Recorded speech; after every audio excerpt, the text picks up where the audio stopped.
Alors il se produit deux choses en vous à ce moment-là. Une incompréhension, une confusion qui vous font perdre pied.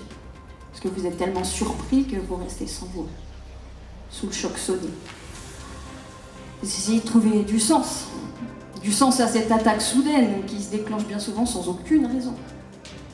À un moment où tout se passait bien, à la plage, en vacances, après un repas en amoureux ou un repas d'affaires fructueux. Et puis, vient le besoin de montrer que vous êtes à la hauteur, de prouver que ce qu'on dit de vous est faux.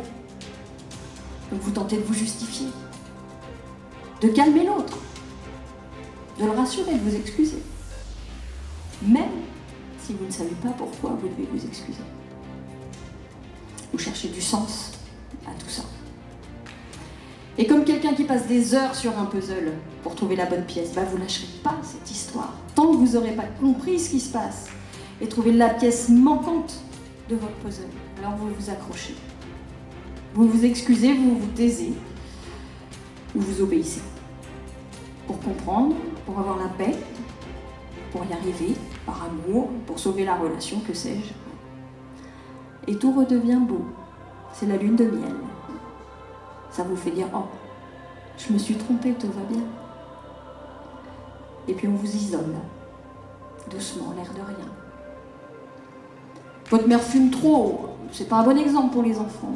Faudrait qu'elle vienne moins souvent à la maison quand même.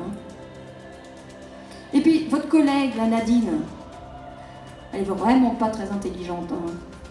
Elle vous tire vers le bas. Vous valez mieux que ça quand même. Faut arrêter de la fréquenter. Et vos enfants, mais ils sont insupportables, insupportables. Ils feraient mieux d'aller vivre chez leurs autres parents. Comme ça ramènera le calme dans le couple. Votre copine, Françoise, c'est une vraie aguicheuse. Elle cherche à vous séduire et vous en rendez même pas compte. Mais vous êtes cloche en plus. On peut pas lui faire confiance. Si on remet les pieds à la maison, ça va mal se passer. Et puis, on n'a pas besoin de sortir. On est si bien tous les deux. On a besoin de rien d'autre.